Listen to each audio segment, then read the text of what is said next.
بسم اللہ الرحمن الرحیم۔ ناظرین، آج کا پہلا ویلاگ پیج 557 معارف القرآن جلد اول، سورۃ البقرہ نمبر 2 اور آیت نمبر ہے 230۔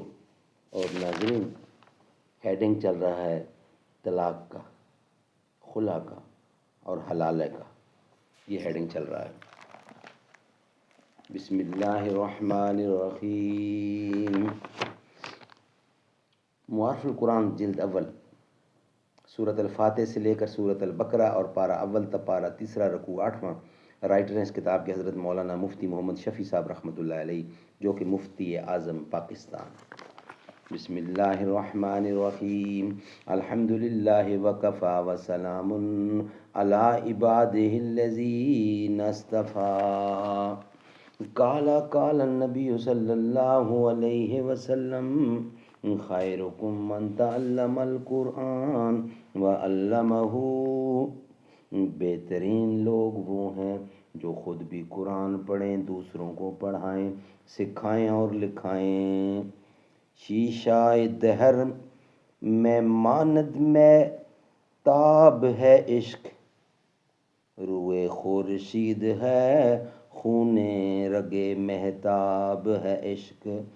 دل ہر ذرہ میں پوشیدہ کسک سے اس کی کسک ہے اس کی، نور یہ وہ ہے کہ ہر شے میں جھلک ہے اس کی۔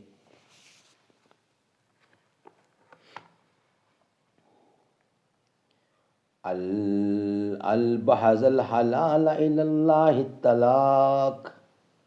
ویلاگ نمبر 1، یعنی حلال چیزوں میں سب سے زیادہ مبغوض اور مکروہ اللہ کے نزدیک طلاق ہے۔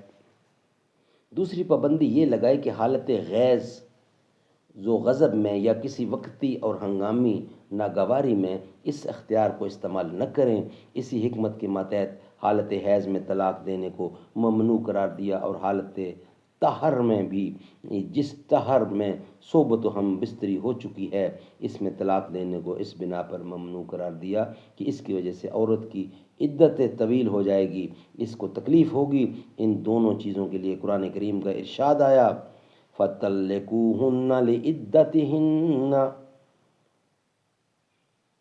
پہلے کی 65 سورت نمبر 65 اور آیت نمبر 1، یعنی طلاق دینا ہو تو ایسے وقت میں دو جس میں بلا وجہ عورت کی عدت طویل نہ ہو۔ حیض کی حالت میں طلاق ہوئی تو موجودہ حیض عدت میں شمار نہ ہوگا۔ اس کے بعد طہر، اور طہر کے بعد حیض سے عدت شمار ہوگی، اور جس طرح طہر میں ہم بستری ہو چکی ہے، اس میں یہ امکان ہے کہ حمل رہ گیا ہو تو عدت وضع حمل تک طویل ہو جائے گی۔ طلاق دینے کے لیے مذکورہ وقت طہر کا مقرر کرنے میں یہ بھی حکمت ہے کہ اس انتظار کے وقفے میں بہت ممکن ہے کہ غصہ فرو ہو، معافی تلافی ہو کر طلاق کا ارادہ ہی ختم ہو جائے۔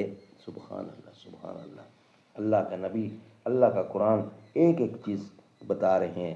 ناظرین، یہ تھا آج کا ویلاگ نمبر 1۔ ویلاگ نمبر 2 انشاءاللہ آپ کے سامنے رکھیں گے۔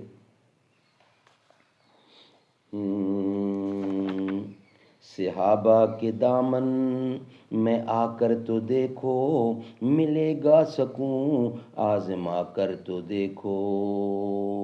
ہمیں ان کا ناموس ہے جاں سے پیارا، صحابہ پہ انگلی اٹھا کر تو دیکھو۔ میری آرزو محمد، میری جستجو مدینہ، میں انہی کا نعت خواں ہوں، میری گفتگو مدینہ۔ کہتے ہیں جس کو خوشبو ہم تم جہان والے، وہ چیز در حقیقت ہے آپ کا پسینہ۔ میری آرزو محمد، میری جستجو مدینہ۔